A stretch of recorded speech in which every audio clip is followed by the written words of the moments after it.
Este programa es presentado por Doctor Asdrúbal Alfonso, cardiólogo intervencionista, te ofrece una consulta especializada que cambiará tu vida. @dr-asdrúbal. Doctora Mayra Martínez, inmunólogo clínico, alergólogo y especialista en microbiota intestinal. @DRA Mayra Martínez. Bienvenidos a la sala de espera de Street Radio. Ya su historia médica está lista para ser recibida por nuestros especialistas.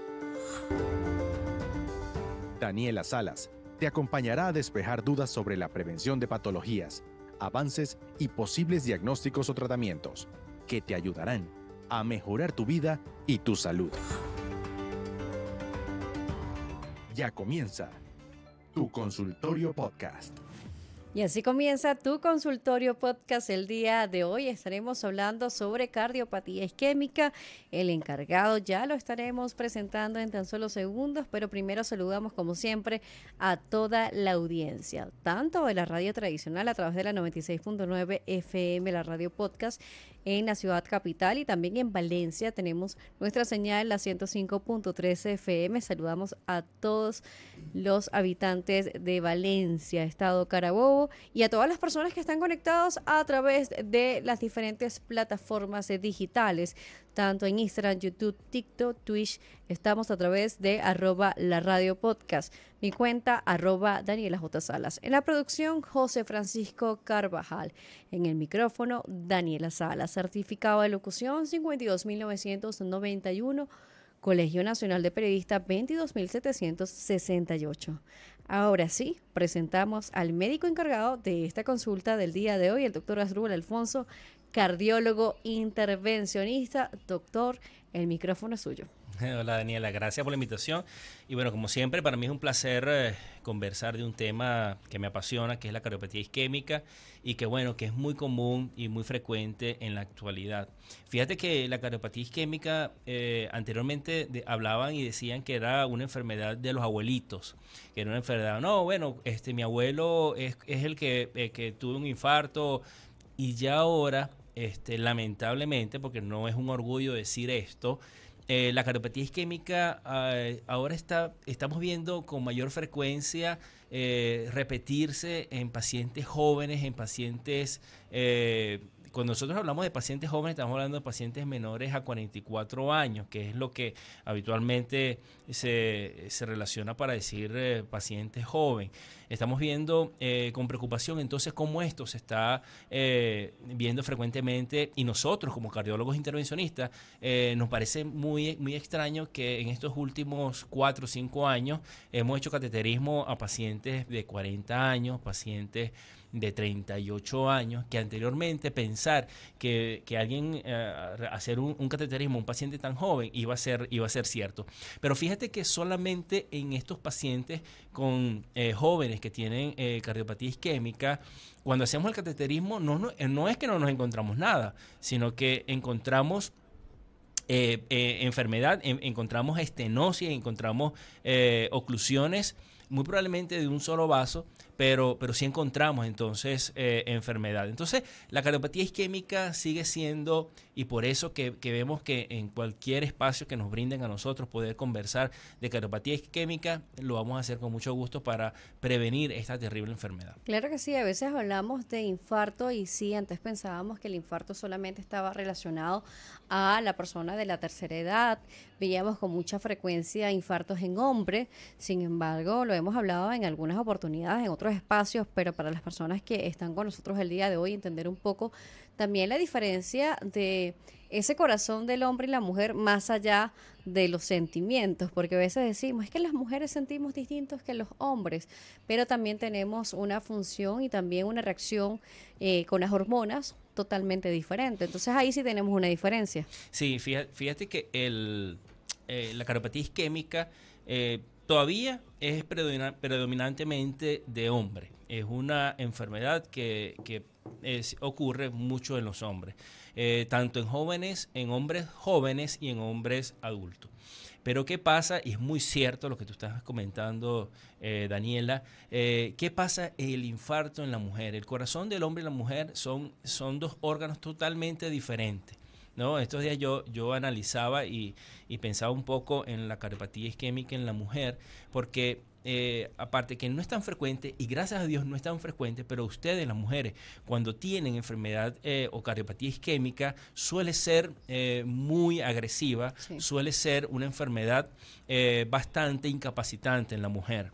Y la mujer está debido, o una de las causas, los factores de riesgo en la mujer está debido al mal control que tienen ustedes o a la mala adaptación que puedan estar teniendo, por ejemplo, a la hipertensión arterial, a la diabetes, tener toda esta dislipidemia o este aumento de colesterol y triglicéridos que en mujeres es muy frecuente, porque recuerden ustedes que el colesterol proviene de un éster, obviamente, pero dentro de la formación de todo este colesterol y la formación de lo que son las hormonas femeninas, está involucrado el colesterol. Pero si tú tienes entonces un déficit o una alteración de todo el sistema endocrino metabólico que ocurre en una cierta edad en las mujeres, entonces tienen ustedes mayor prevalencia de enfermedades coronarias. Entonces, la enfermedad coronaria afortunadamente no es tan frecuente en las mujeres, pero cuando llega y lamentablemente en nuestro país, Daniela, nosotros vemos con tristeza por la falta tanto de educación, la falta de tener métodos preventivos acertados para la mujer, como por ejemplo yo que soy adjunto en el Hospital Miguel Pérez Carreño, como la sala de las mujeres estaba rotada, y estaba rotada por mujeres que no han tenido un buen control de estos factores de riesgo.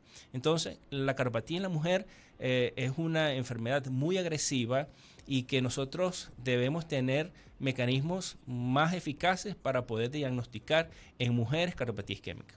Por supuesto, hablábamos un poco de las hormonas y también sobre el colesterol. Y a veces pensamos que si no comemos nada frito o nada con aceite, pues vamos a tener el colesterol y los triglicéridos bien. Y resulta que hacerlo de esta manera lo estamos haciendo totalmente bien, o es parte de lo bueno que pudiéramos estar haciendo. Sí, hablar de dislipidemia, cuando hablamos de dislipidemia hablamos del aumento del colesterol y los triglicéridos.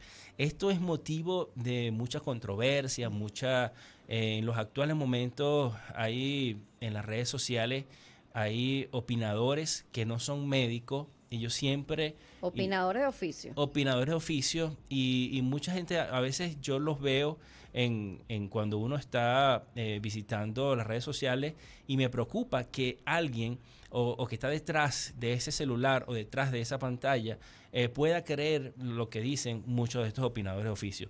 Porque fíjate algo, el colesterol, hay gente, y en estos días escuché a alguien que de verdad me dio mucha tristeza y rabia a la vez, que decía que el LDL no importa que tú tengas el LDL o el colesterol malo, para que la gente que nos está escuchando pueda entender, que tenga el colesterol malo elevado, que eso no importa porque eso no tiene ningún tipo de riesgo cardiovascular. Y fíjate que la primera causa y eso está demostrado, no está demostrado porque el doctor Asdrúbal piense que tener el LDL alto es malo, sino que se tomaron una muestra de todas estas personas que tuvieron infarto y lamentablemente fallecieron. Se toma una muestra histológica, quiere decir que por anatomía patológica se hace un corte de esta placa, y se demostró, Daniela, que la gran mayoría de las obstrucciones coronarias en su interior estaba frecuentemente este colesterol malo. Claro, venía a través de unas células que se llaman células espumosas, que son las que engloban este colesterol malo. Entonces, decir que tú salgas diciendo por algunas redes sociales, o que tú salgas diciendo por algún medio de comunicación, que el LDL no controlarlo no es importante, es totalmente falso. Entonces, el LDL, sí tenemos que decir que hay productos que aumentan este colesterol, pero también tenemos que decir que el metabolismo que nosotros podamos tener a nivel o en la parte hepática o en el sistema metabólico de los lípidos a nivel hepático, también tiene mucho que ver al momento de empaquetar este colesterol malo. Los triglicéridos, sí es cierto que las grasas, las frituras, estas comidas que son ácidos grasos, tendríamos que hablar de lo que son los ácidos grasos, cómo se componen los ácidos grasos, cuándo son poliinsaturados, cuándo son insaturados, para poder entonces saber cuánto es el enlace, y este enlace puede entonces romperse fácilmente o no. Pero los triglicéridos, Daniela, no tiene que, eso sí tenemos que decirlo, no tiene mucho que ver con las grasas. El colesterol malo, sí, ¿ok? El LDL tiene que ver con las grasas, pero los triglicéridos, que también están involucrados en la génesis de la cardiopatía isquémica, tienen mucho que ver es con los glúcidos, ¿ok? Por eso que cuando hablamos de glicerol o triacilglicérido, son 3 moléculas de glicerol unidas por un enlace covalente. Este triglicérido o este glicerol proviene del azúcar. Y no solamente del azúcar como nosotros la conocemos, porque mucha gente piensa que es esta... La azúcar refinada que agregamos. Que agregamos habitualmente. Y no es así.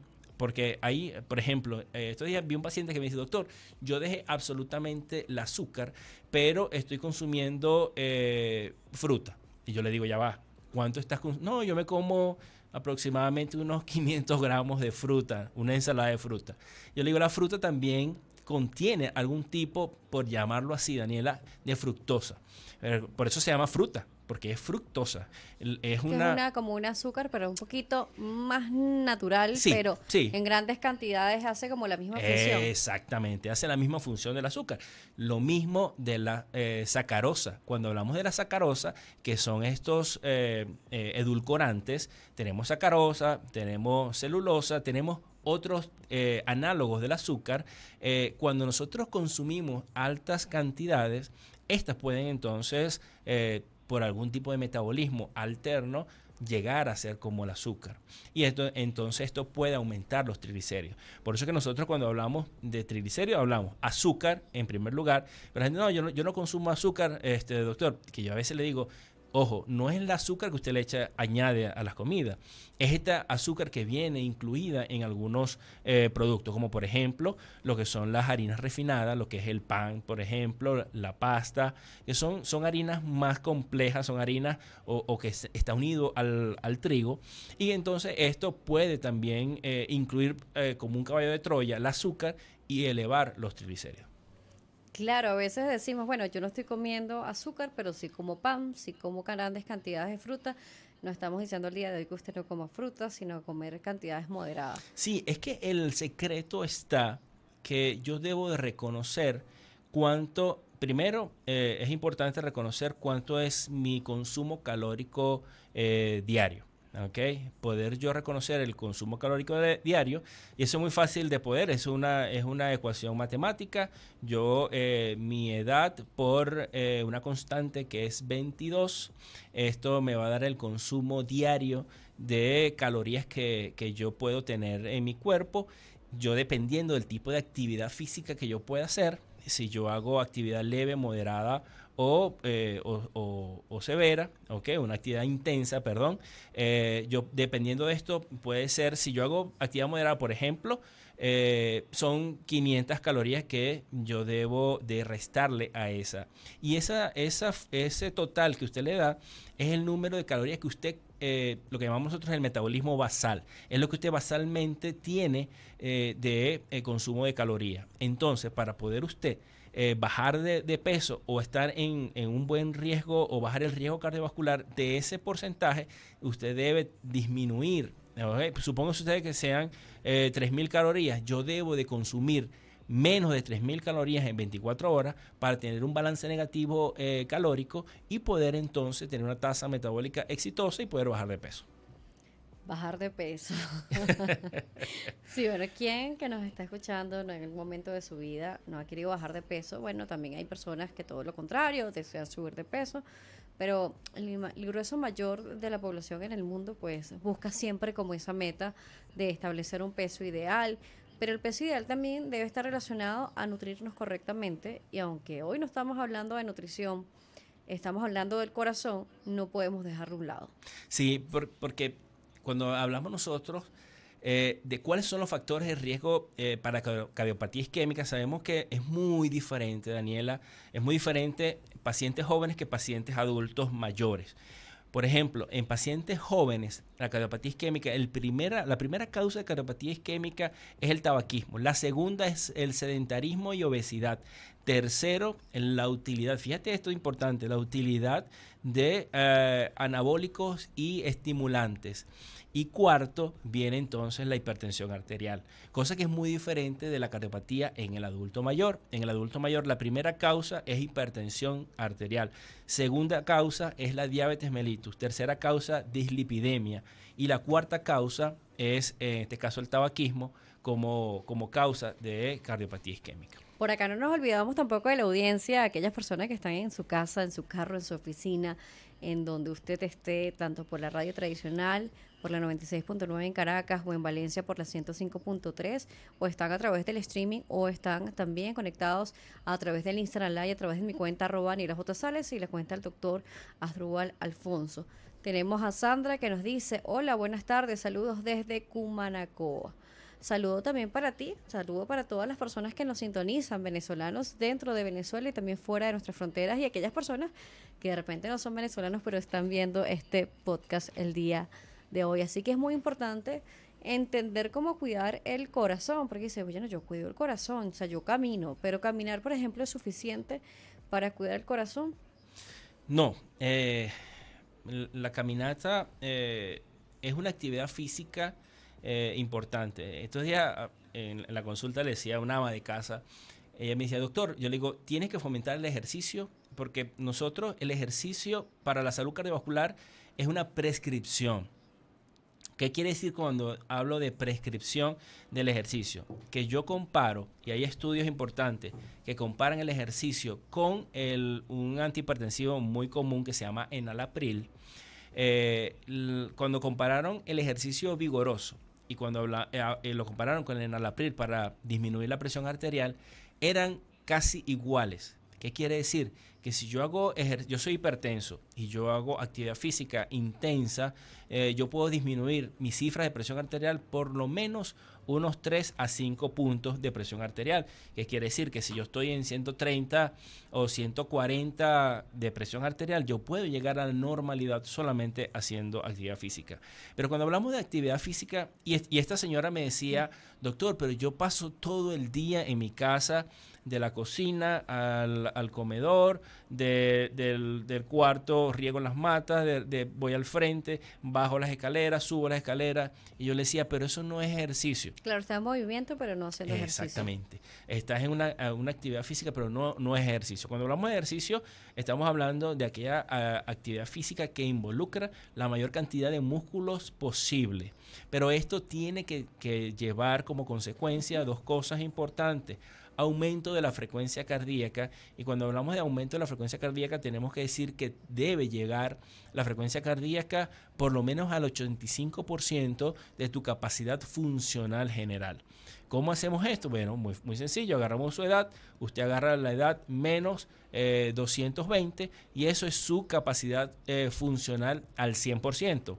Eso usted le saca el 85% y esa frecuencia cardíaca es la que usted debe alcanzar al momento de hacer algún tipo de actividad física para poder quemar calorías y poder entonces servir como prevención cardiovascular. Jesús Enrique nos dice, saludos desde Barlovento, yo dejé de agarrar rabias para cuidar el corazón.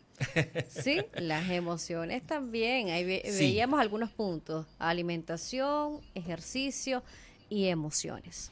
Sí, y fíjate que ahorita con esta ola de calor hemos visto muchas personas hipertensas que acuden con mal control de la presión arterial por causa de esta ola de calor.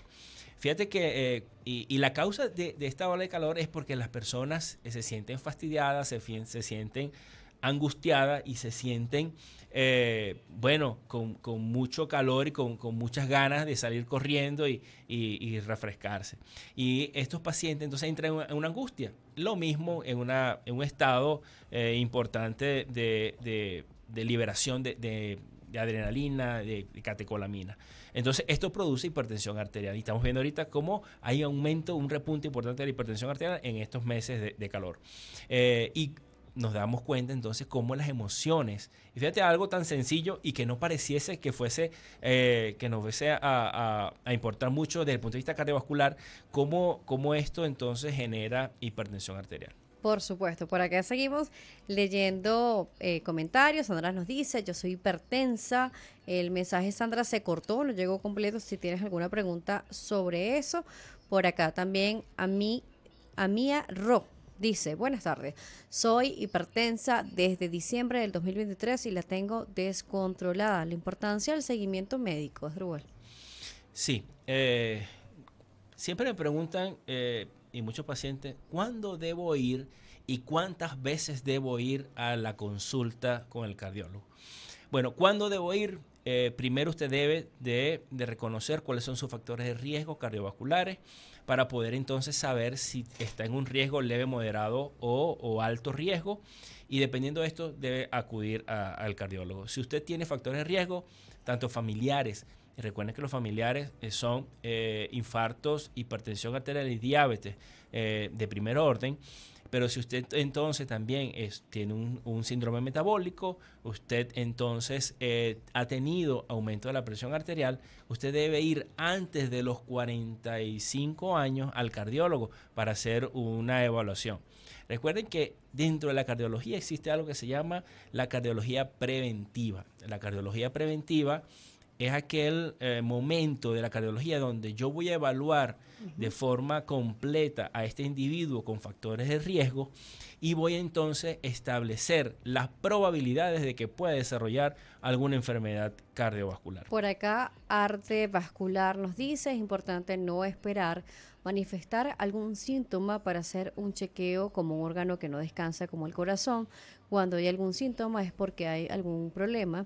El llamado es a la prevención. Sí, por eso que estamos conversando ahorita, que si usted tiene factores de riesgo y tiene entonces, o está catalogado dentro de esta población que estamos conversando, debe acudir al cardiólogo para poder. Y si ya usted tiene un síntoma, más aún, tiene que ir inmediatamente para el cardiólogo para poder. Fíjate que en cuanto a los síntomas, las personas piensan que solamente cuando tenga un dolor torácico, un dolor retroesternal, un dolor en el pecho, bien importante, debo ir al cardiólogo. Y eso también es un mito que no debe ser así. Por acá Johnny Suárez nos dice lo siguiente, saludos desde Los Teques, Estado Miranda. ¿El electrocardiograma no muestra siempre el problema? El electrocardiograma es un estudio que es muy antiguo, pero sigue teniendo mucha vigencia. Lo único malo o las dificultades, porque como todo método diagnóstico tiene su sensibilidad y su especificidad. Cuando hablamos de sensibilidad y especificidad, estamos hablando la capacidad que tiene este dispositivo o este método diagnóstico para poder diagnosticar fielmente una patología. Entonces, el electrocardiograma sigue siendo un método importante al momento de evaluar cardiopatías agudas, infarto miocardio con elevación del ST, pero en la actualidad existen múltiples estudios no invasivos que nos dan una sensibilidad altísima de cardiopatía isquémica. A mí Arro dice, doctor, ¿dónde trabaja para una cita? Bueno, estamos en varios sitios, ¿okay? Estamos del sistema público, estamos en el Hospital Miguel Pérez Carreño, ahí estamos como cardiólogo intervencionista, podemos asesorar en algún momento alguna consulta, pero básicamente estoy como cardiólogo intervencionista haciendo procedimientos en quirófano y en privado en varias clínicas de la localidad. Estamos en la clínica Atillas, clínica Santa Sofía y clínica Leopoldo Agarrevere. De todas maneras, es importante que puedan entrar a nuestra página web Dr. Asdrúbal Alfonso, todo pegado, y ahí usted puede tener mucha facilidad para encontrarnos. En Instagram, @dr_Asdrúbal Alfonso con Z. Así, con esta pregunta aprovechamos para hacer un corte comercial. Vamos a irnos a una pausa publicitaria y ya regresamos con nuestro tema del día de hoy y además ver cuáles son los avances que hay para el tratamiento de la cardiopatía isquémica, de los infartos agudos al miocardio. Las preguntas activas con ustedes, @la radio podcast, @Daniela J. Salas, en conjunto con @TR-Asdrúbal Alfonso. Volvemos. Inicio de espacio publicitario. Atención, el doctor Asdrúbal Alfonso, reconocido especialista en cardiología intervencionista, te brinda lo último en tecnología para el diagnóstico y tratamiento de enfermedades cardiovasculares. Disfruta de la excelencia y siéntete seguro al realizarte un cateterismo de última generación, así como estudios diagnósticos no invasivos, prueba de esfuerzo, mapa y holter de ritmo. Contáctalo a través de @dr-Asdrúbal Alfonso. Tu corazón merece lo mejor. Si sufres de alergia, de problemas inmunológicos o intestinales, te traemos la solución. La doctora Mayra Martínez te ayudará a recuperar tu salud. Contáctala al 0412-293-2953 o a través de las redes sociales como @TRA Mayra Martínez. Salud desde el conocimiento. Fin de espacio publicitario. Atentos, porque ya regresa tu consulta médica. En Street Radio, la radio podcast. Así es, seguimos a través de la 96.9 FM, la radio podcast en Caracas, 105.3 en Valencia, a toda la audiencia digital y también a la tradicional a través de el dial que tenemos para ustedes. Como siempre lo digo, lo divertido de esta radio es que nos podemos escuchar, pero también ver a través de las plataformas digitales. Asdrúbal Alfonso, cardiólogo intervencionista, nos sigue acompañando. El tema del día de hoy, prevención cardiovascular, esa prevención, esa pauta que tenemos que tener para cuidar nuestro corazón y además cuáles son esas novedades que tenemos hoy en día en nuestro país para el diagnóstico oportuno y tratamiento de los pacientes con infarto. Pero antes de eso vamos a ver la recomendación médica de la semana. Presta atención a la recomendación de la semana. Soy el doctor Asdrúbal Alfonso, cardiólogo intervencionista, y en este momento la prevención de cardiopatía isquémica se basa en 3 aspectos bien importantes. Conoce tus cifras de presión arterial, conoce tus cifras de colesterol y triglicéridos y conoce tus cifras de glicemia. Sabiendo cada una de estas cifras podremos evitar la cardiopatía isquémica y el infarto de miocardio, que sigue siendo la patología más temida para todos los hombres y mujeres de nuestro país. Por supuesto, y tomando en cuenta estas pautas que son bien interesantes y necesarias, y también si somos jóvenes, porque como lo dijimos en la parte anterior, existe también actualmente muchos problemas del corazón en pacientes jóvenes e incluso deportistas. Sí. Eso ha llamado muchísimo la atención, que uno dice, bueno, pero si yo como bien, si estoy haciendo ejercicio, ¿por qué puedo tener un infarto siendo tan joven y siendo un atleta? Sí, en cuanto al infarto en deportistas, tenemos que hablar 2 cosas. Uno, que son la utilización de lo que son los anabolizantes y estimulantes. Cuando hablamos de anabolizantes, son productos que van a aumentar el desarrollo, el desempeño de algunos atletas. Sin embargo, los anabolizantes también dañan el endotelio, dañan esa capa interna de las arterias, van provocando entonces que se pierda esta capa o se lesione esta capa interna de las arterias y va a dar como resultado la formación de trombo y obstrucción de las arterias del corazón. Fíjate, Daniela, que hay un caso muy reciente, muy sonado en la capital, en un gimnasio, una persona, un hombre joven, sube a hacer caminata, o sube a montarse en la caminadora. Minutos después comienza con dolor torácico y posteriormente se desvanece y lamentablemente fallece. ¿Okay? Me preguntan, doctor, ¿qué pasó en esa situación? ¿Por qué si está haciendo ejercicio le vino un infarto? Porque también tenemos que saber que cuando usted va a hacer ejercicio, por eso que en la primera parte hablábamos de factores de riesgo, hablábamos de todo esto, porque si usted no toma en cuenta los factores de riesgo, o usted no va al cardiólogo o no va al médico para evaluar cómo están estas cifras que acabamos de nosotros mencionar, si usted hace ejercicio con hipertensión arterial, el ejercicio va a aumentar la presión arterial y esto va a originar entonces daño directo al músculo cardíaco y a las arterias del corazón. Por esa circunstancia entonces es que atletas o personas que hacen ejercicio al momento de realizar algún tipo de actividad que ponga en sobremarcha el corazón, presenta entonces daño cardíaco directo. Entonces, ¿cuál es nuestra recomendación al momento de hacer ejercicio? Bueno, primero, si usted tiene factores de riesgo o tiene algún síntoma asociado desde el punto de vista o de los aspectos cardíacos, consulte a su cardiólogo y le diga, doctor, y muchos pacientes llegan a la consulta y me dicen, doctor, yo pienso hacer actividad física moderada y necesito una evaluación. Nosotros con mucho gusto hacemos todas las evaluaciones. Recuerden que dentro de la batería de estudios que nosotros podemos realizar para ver cómo está relacionado el ejercicio con el corazón, está el ecocardiograma para ver cómo está el funcionamiento interno del corazón y la prueba de esfuerzo, que sigue siendo uno de los métodos bien específicos para evaluar o poner en acción el corazón y ver cómo es la respuesta al ejercicio. Es un estudio totalmente seguro, que es muy reproducible y que nos da mucha información. Por supuesto, por acá nos dice Yeli Araujo, excelente doctor. También Johnny nos dice, ¿se puede prevenir o anticipar un infarto?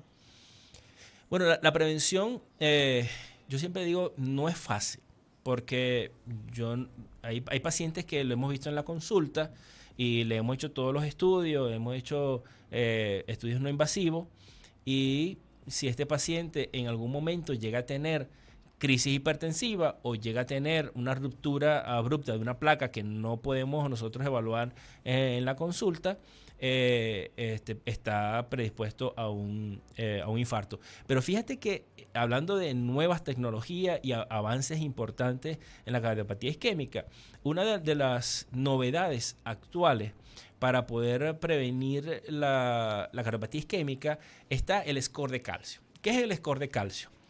Nosotros ahora en la consulta de cardiología preventiva, que la hacemos dentro de la misma consulta cardiológica, nuestra consulta cardiológica se divide en tres importantes momentos.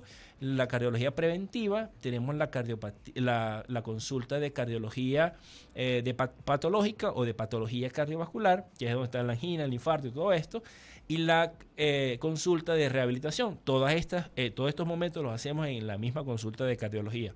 Pero fíjate que cuando hacemos cardiología preventiva, que queremos nosotros prevenir o evaluar si este paciente pueda estar en riesgo de presentar una enfermedad cardiovascular, ahora en la actualidad, y esto es nuevo, esto es de unos meses para acá, se puede hacer algo que es el score de calcio. El score de calcio no es más que a través de un estudio de imagen, que es la tomografía, yo puedo entonces evaluar qué tanto porcentaje de calcio puede estar teniendo estas arterias del corazón, y esto indirectamente me puede a mí pronosticar si el paciente está en riesgo de tener una arteria obstruida o no puede estar una arteria obstruida. Entonces, ahora en el arsenal que nosotros tenemos de estudios que para poder evaluar cómo está la capacidad cardíaca o prevenir o proyectar en el futuro si vamos a tener una cardiopatía isquémica, sumamos entonces lo que es el score de calcio para poder. Entonces, una evaluación. ¿Un procedimiento fácil? Sí, un procedimiento sencillo que, claro, tiene que ser, los datos tienen que ser evaluados por una persona especializada en evaluar o determinar el score de calcio, que no es nada del otro mundo, pero sí es una tomografía de tórax con un énfasis a nivel de las arterias del corazón.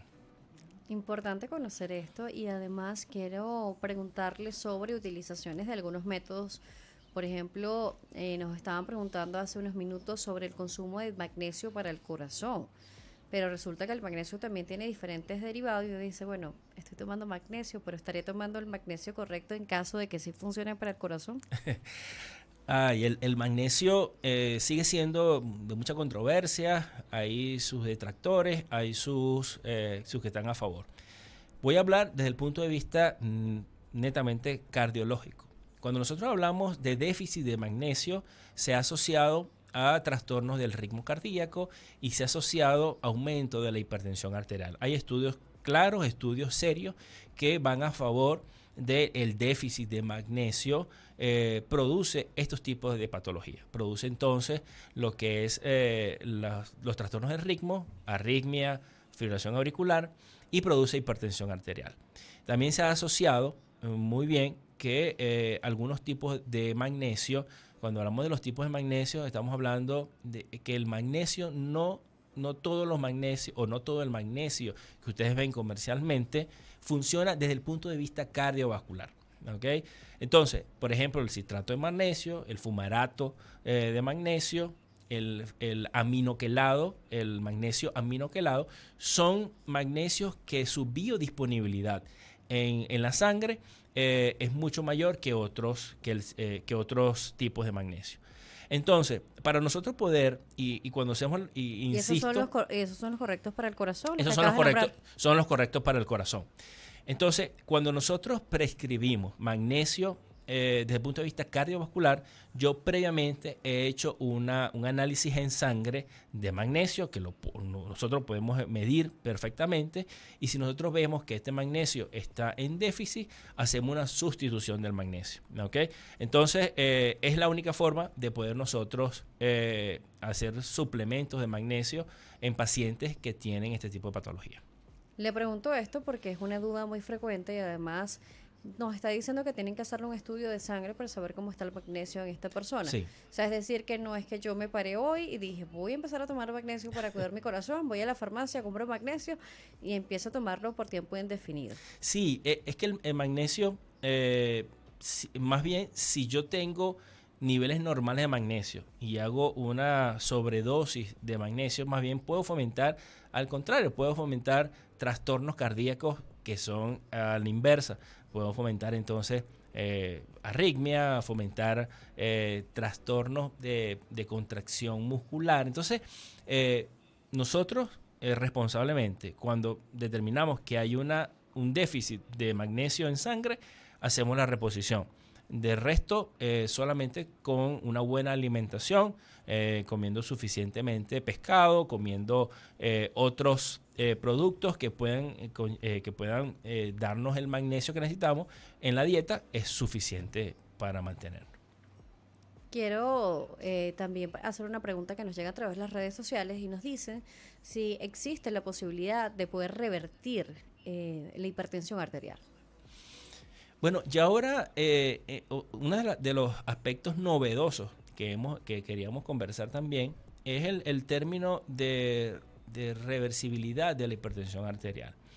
Existe un momento que anteriormente no era así. Ya cuando usted era hipertenso, ya tenía el diagnóstico de hipertensión arterial y eso no lo quitaba jamás. Era de por vida. Era de por vida. Ahora existe un momento donde puede ser remisible la hipertensión arterial, pero no todo el mundo, o para poder llegar ahí, es bastante complejo. ¿Por qué? Porque el paciente que inicia con hipertensión arterial o que yo llamo una luna de miel de hipertensión arterial es aquel paciente que puede tener episodios durante 24 horas de hipertensión arterial, pero no es una hipertensión constante. Es decir, usted le hace un mapa, que es un monitoreo de presión arterial ambulatoria, y usted determina que durante el día hace episodios o hace picos de hipertensión arterial y durante la noche. Este paciente que tiene cargas de presión arterial intermedias, podemos decirlo que es lo que anteriormente se llamaba un prehipertenso. Podemos decir que este paciente con cambios en el estilo de vida, dieta y ejercicio vigoroso, puede revertir estos episodios y puede llegar a la normalidad. Este es el único caso que puede ser revertida la hipertensión arterial. Pero si un paciente que usted tiene hipertensión arterial, llámese hipertensión arterial, aquellos pacientes que tienen cifra de presión arterial mayor a 140/90 constantemente las 24 horas del día, este paciente es bien difícil que pueda revertir la hipertensión. Por eso es que hacemos más énfasis en el diagnóstico precoz de la hipertensión arterial, determinar o reconocer cuáles son las manifestaciones que pueda estar yo presentando para yo encontrar a este paciente en esta fase de luna de miel que lo puedo revertir a la hipertensión arterial. ¿Qué otros avances existen hoy en día para cuidar el corazón y para prevenir las cardiopatías isquémicas? Sí, recientemente tuvimos la oportunidad de poder viajar al exterior y poder ver lo nuevo que está en cardiopatía isquémica, en el tratamiento de la cardiopatía isquémica. Recuerden ustedes que la cardiopatía isquémica, el único tratamiento aprobado y el único tratamiento efectivo para poder nosotros tratar la cardiopatía isquémica es el cateterismo cardíaco. Por ahí también he escuchado muchas personas que a través de sueros, de medicamentos, prometen mejorar las estrechez de las arterias del corazón, cosa que es totalmente falso. Y ojo, no se dejen engañar por este tipo de personas. El único tratamiento hasta la actualidad, muy probablemente en unos 10 o 20 años cambien el tratamiento, pero ahorita, en este momento, el único tratamiento efectivo es el intervencionismo coronario. ¿De qué se basa el intervencionismo coronario? Eso también tiene mucho tiempo, que es a través de un cateterismo llegar a las arterias del corazón y destapar o abrir o volver a la normalidad el flujo de las arterias del corazón. Pero, ¿qué es lo actual y qué es lo que está en lo nuevo? Fíjense que ya hay nuevas plataformas de stent bioabsorbible, que es lo novedoso y que es lo maravilloso, que ahora los stent, yo puedo colocar un stent bioabsorbible, el cuerpo va a absorber este stent y usted en cuestiones de un par de años no va a tener ese alambre o ese stent o esa estructura metálica que tienen los pacientes que tienen un stent en la actualidad. ¿Qué es lo maravilloso? Que ahora han modificado las plataformas, ya son mucho más resistentes y un paciente que tiene un infarto que va a ser intervenido con este tipo de plataformas, no va a llegar un momento que no va a tener nada en las arterias y va a tener sus arterias como si fuesen nuevas. Eso por ese lado. Claro, porque normalmente se piensa que esta malla queda allí también como ese muro de contención para evitar de que se vuelva a estrechar o cerrar esa arteria. Entonces, si ya no va a estar esa malla, ¿qué garantiza realmente que no se vuelva a estrechar? Sí, lo bueno, Daniela, y de estos nuevos métodos es que tienen un medicamento que evita que estas paredes se vuelvan a derrumbar. ¿Cuál es este medicamento? Evita que el ciclo celular aumente y evita la proliferación de las células que están en las paredes de las arterias. Entonces, tiene doble efecto. Tiene un efecto de andamiaje y tiene un efecto antiproliferación para evitar que se vuelva a cerrar esta. ¿Cuánto dura el efecto de esa malla en el organismo para protección de la arteria y cuánto dura el efecto de este medicamento tomando en cuenta la otra opción más avanzada para mantener esa arteria entonces como nueva, como nos dice? Sí, fíjate que estos nuevos stent que son bioabsorbibles, en los actuales momentos solamente para pacientes jóvenes es la indicación, ¿okay? Y cierto tipo de placas, cierto tipo de enfermedad de las arterias. Porque si es un paciente con múltiples vasos, enfermedades muy calcificadas, lamentablemente no sigue, en este momento no es la indicación. Pero ¿cuánto dura un stent? Un stent puede durar alrededor de unos 20 años. Sin embargo, todo va a depender de dos cosas. Va a depender de la severidad de enfermedad que pueda estar teniendo la persona, porque hay pacientes. Yo recuerdo un paciente que le tengo un gran aprecio y le hemos colocado hasta el sol de hoy, creo que lleva 5 stent, pero que tiene una enfermedad arterial coronaria agresiva. Y recuerdo que todos los años hacía una obstrucción nueva, a pesar de llevar tratamiento médico óptimo. Entonces, este paciente, dependiendo entonces la severidad y la agresividad de la enfermedad coronaria. Y también depende de los cuidados que pueda estar teniendo el paciente. Yo tengo pacientes que después de haber colocado un stent, vuelven otra vez a fumar que es una condición que es Porque protrombótica. creen que ya están cubiertos con el Exactamente. Creen que ya están sanados, que ya están curados y vuelven otra vez a fumar. O pacientes, y en la consulta nosotros, en la consulta de rehabilitación que tenemos estos pacientes, aumentan de peso, vuelven otra vez a tener colesterol elevado, vuelven a tener glicemia elevada, y estos son factores que aumentan el factor de crecimiento y vuelven otra vez a ocluir los STEM. Carlos Ayala nos dice, si sufro de hipertensión y tengo controlada mi tensión, ¿puedo estar en ese rango de reversión?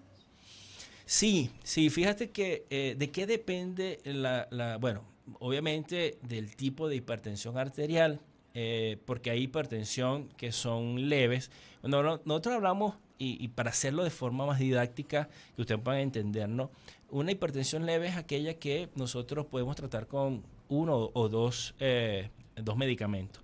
Hipertensión moderada es aquella que necesito utilizar 3 medicamentos para poder actuar. Y hipertensión resistente o hipertensión severa es que utilizo los 5 componentes de los medicamentos para atender esta hipertensión arterial. Normalmente estos pacientes que tienen hipertensión leve, con hacer cambio de estilo de vida y hacer ejercicio vigoroso, y siempre pongo la coletilla vigoroso porque es la única manera que esta hipertensión pueda bajar la presión arterial. Yo puedo entonces revertir esta hipertensión. Pero si yo soy un hipertenso severo, que tengo 5 medicamentos, tengo bloqueadores receptores de angiotensina, tengo calcio antagonistas, tengo diuréticos, tengo inhibidores de la aldosterona y tengo beta bloqueantes, y aún así mantengo cifras no controladas, es muy difícil que usted pueda revertir esa hipertensión. Madrid Perosa nos dice, me imagino que una persona que se le ha colocado un stent debe cambiar los hábitos de estilo de vida a unos más saludables, de dieta, ejercicio y no cigarrillos, para que no se octubre de nuevo. Sí. Además de lo que dijo el doctor, por acá nos deja este comentario. Sí, nosotros hacemos énfasis en los pacientes. Fíjate que como el tabaquismo. Claro, y a mí me parece interesante que Luis Madrid haga este comentario. Luis Madrid es psiquiatra. Okay. Y esa parte del equipo multidisciplinario, porque tú le dices de repente a un paciente, mira, te tengo que mandar al psicólogo o al psiquiatra para que puedas tener un pensamiento distinto, casi que resetear tu mente en torno a este hábito tabáquico que es una adicción, pues lo puedas dejar. Entonces de repente un paciente se puede sorprender.